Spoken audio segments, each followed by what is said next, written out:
Alrighty, for my first project, what I wanted to do was make this hexagonal HDPE template for welding the hexagon here so that I have a piece that my plastic can sit in for whenever I go to use it in the toaster oven. It will ideally melt into a hexagon that I just need to quickly shape and get the maybe like some rough edges off, as opposed to cutting a hexagon from these templates using a flat stock like this. That way it kind of saves some time and increases my efficiency in the shop.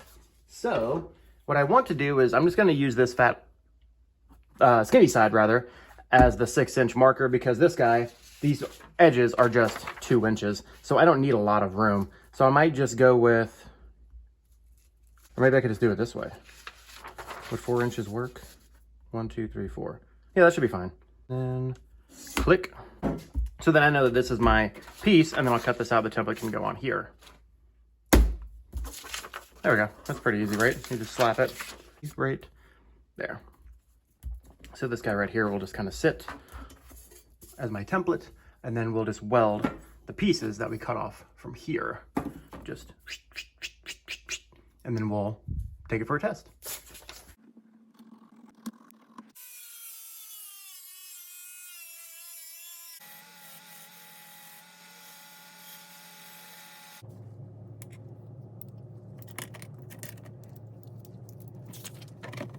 Basically something like this. And then I'm going to utilize with the magnets, and hopefully, like starting at the edges here where I have something firm to hold on to, I can push these out and then start going that in order that way.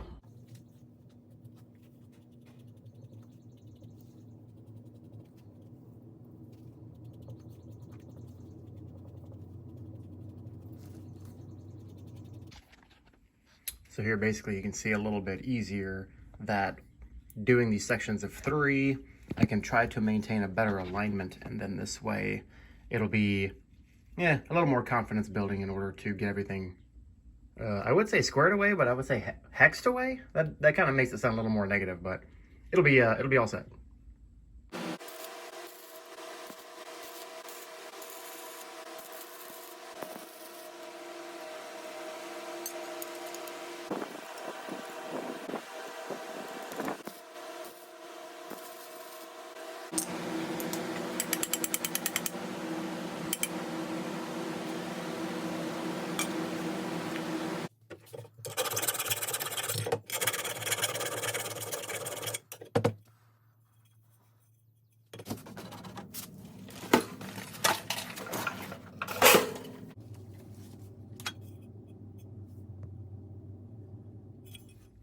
Alrighty, for all the nerds out there that want to know the math, for this guy, we want to figure out the volume of the total hexagon, which that is 3 times the square root of 3 divided by 2 times a squared h, where a is the length of one of the sides and h is the height of the hexagon itself.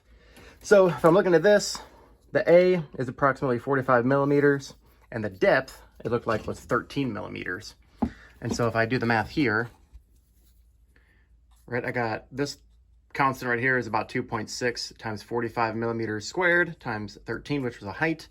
And that'll give me about 68,394 cubic millimeters. But I got to go to cubic centimeters, so I divide by 1,000. Because there's 10 millimeters in each centimeter. So doing that, and then I'm just using a general 0.95 grams per cubic centimeter for the density of HDPE. That gives me 65 grams that should be able to theoretically be held inside of this bad boy. So let's do that. I get to some extra fines and stuff. I'm going to start with this 52, get this melted down, and then we'll fill in any gaps with some of this finer stuff here.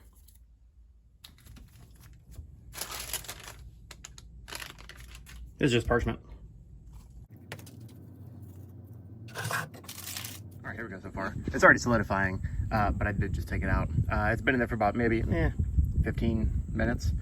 The oven was already preheated, so mainly it was just to get the metal. And then I've been using some paper with my hammered hammer so that I can kind of push it into the corners. I'm gonna have to work on that bit a little bit more, but let's get some more plastic up in here. Probably more. It's windy too, so this is gonna be like atrocious.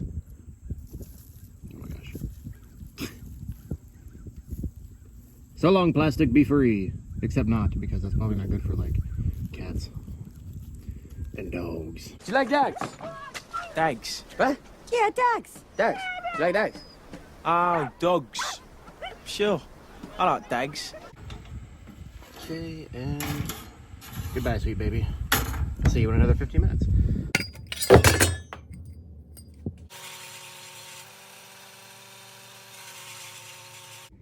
So I had to work quickly because of the plastic, you understand.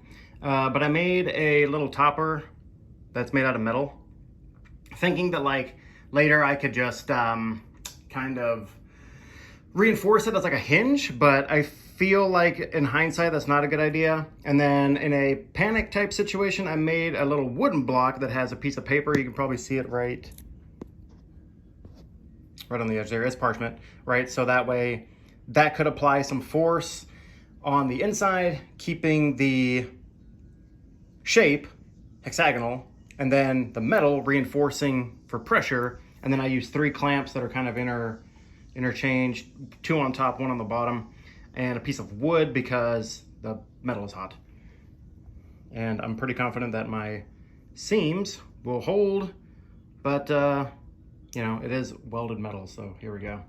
We'll come back probably tomorrow whenever it is cooled down sufficiently. All right, let's go ahead and take a look at the HDPE party. And let's see. So here's the little top piece, right, that I was telling you about. This kind of went with this, kind of went with this. And then I have some paper here so that hopefully this will come out relatively easy. Joking, not joking. There we go. So it comes out relatively clean. These guys, they don't appear stressed. This, however, does look like it caught some of the stuff. I don't know if like maybe, what if you could like pre-season these things, like a cast iron pan? I don't know. It's beside the point.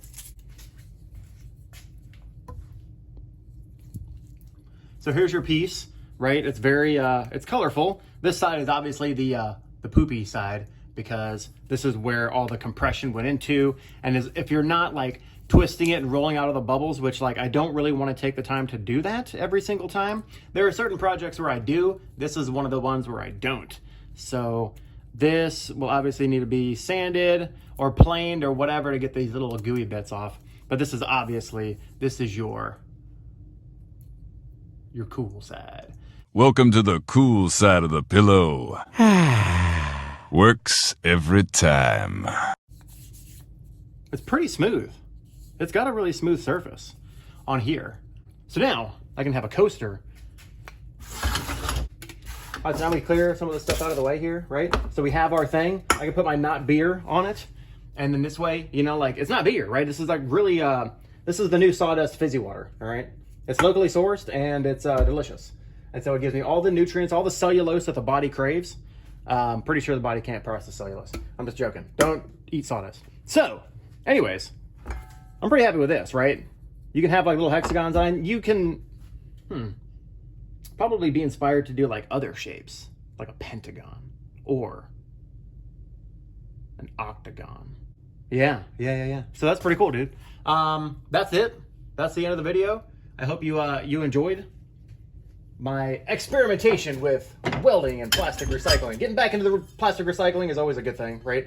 I've always got it built up and then I feel bad because I'm not actually recycling it. But now I can do something with this. And granted, if you did have like a planer, like you can hand plane it, I'm sure. Like it cuts relatively easily whenever you have some goodness, some like elbow grease. But if you actually had like a thickness planer where you could like send like sheets of these through, you could probably like nick this piece off in its entirety and then make it look like way better, right? You could buff it, right? You could buff the plastic, make it look really good. There's a lot of possibilities, but the point of the story is that I'm done. I'll catch you on the next one. Peace. Not beer.